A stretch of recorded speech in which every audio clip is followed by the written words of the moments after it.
Ayan mga idol, nandito na tayo sa C5. Dyan sa ating right side makikita nyo iba pong klase ng truck ang meron dyan sa lane na yan.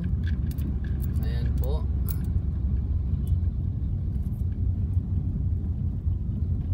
Ang dami po nila. Ito po kasi yung oras na pwedeng bumiyahe ang mga trucks, no? Ayan, iba-ibang trucks po yan, makikita natin. At buti kahit paano kanina lusot tayo dahil kanina ang sikip talaga papasok dito sa side na to ng kalsada sa inner lane papunta ng pa-McKinley dito sa C5. Ang daming mga kotse, trucks. Buti yung mga ibang sasakyan nagbigay, nakasingit tayo, no?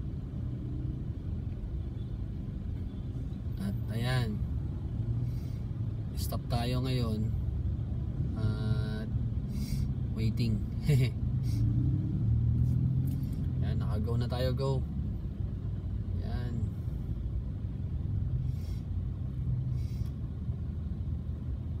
Parang sarap siguro maka-experience makapag-drive ng truck, no? Ano kaya ang pakiramdam mag-drive ng truck? At kaya itong nasa harapan natin ayaw pa mag-go? Parang may space naman, parang pwede namang pumasok. Siya ayaw niyang dumiretso. Nakatulog ba tong driver na to?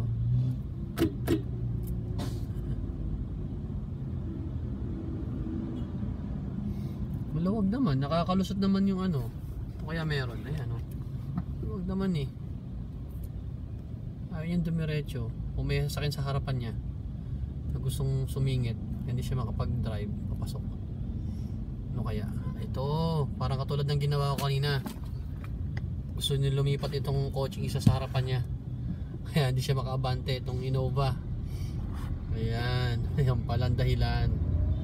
Ayan, nakapasok na siya. So go na kami. Ayan, ito daming trucks, oh. Iba-ibang sizes, iba-ibang haba, may mga trailer. Ayan, oh.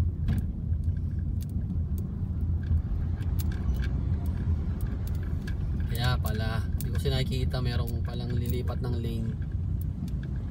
Hindi makabante yung L300. Oh, mukhang pinago kami ah. Diretso kami mga idol. Diretso, ito lumipat ng lane. Ay, pasok tayo. Lusot, kasya. Ayan.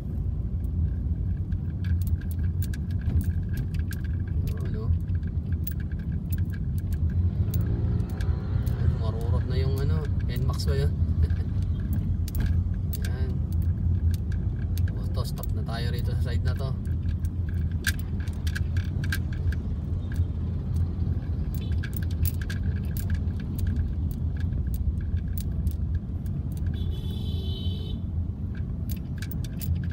So paano mga idol, dito na lang.